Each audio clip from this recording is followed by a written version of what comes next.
Hello mga kasupi! So ayan na nga, gagawa tayo ng grape soap. So ayan na nga ang ating preparation dyan is glycerin. Yung transparent para mas okay siya gamitin. Yung glycerin na 1 kilo na base soap. Soap base. So ayan, hinihiwa natin dyan ng maliliit at maninipis. Pahaba na maninipis para madaling matunaw. Fast forward.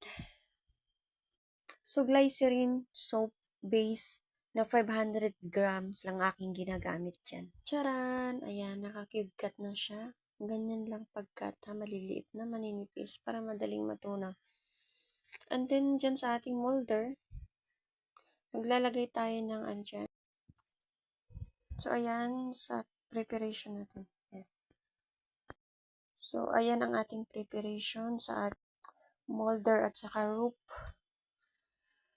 At tingnan nyo na lang maigi kung paano ko siya ibuhol bago ko siya ipasok dyan sa mga butas. Kasi may butas ang niya ni molder. So, kung saan yung butas, yun yung ibabaw.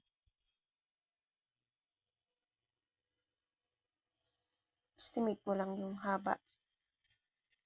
So, fast forward tayo. Sa mga kulay dyan sa ating grape soap is optional. Pwedeng green,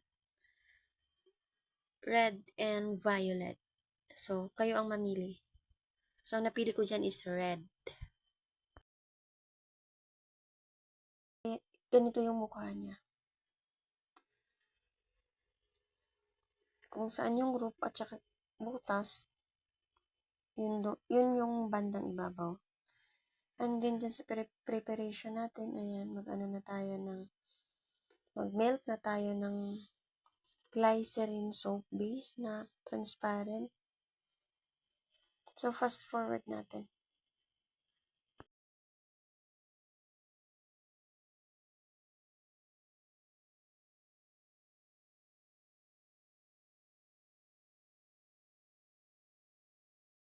So, ayan, tutunawin na natin siya sa low heat na apoy. Huwag masyadong lakasan yung apoy. Sakto lang. And then, naglagay na tayo dyan ng colorant. Estimate nyo rin yung colorant. Yung gusto nyo kulay na ilagay nyo. Mga 3 to 5 drops. So, ayan ang ating essentials oils. Essential oils. Lacoste ang nilagay ko dyan na essential oils. Huwag yung fragrance, yung alcohol. Kailangan essential oils, fragrance oil. So, dyan tapos na.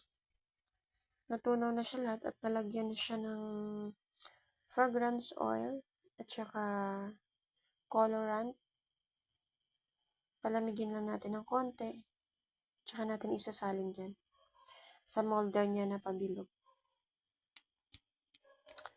Tingnan nyo maigi. Walang bibitaw, mga kasopi.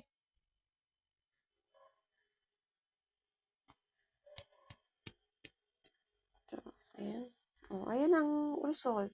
Katapos ko siyang isinalin dun sa molder.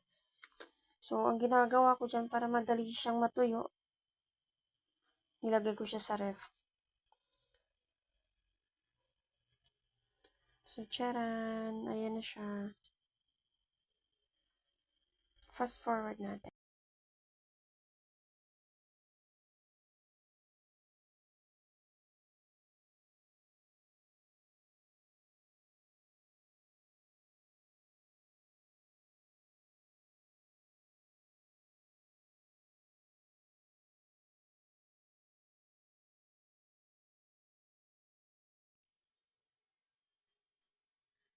Charan! Ayan ang ating finished products.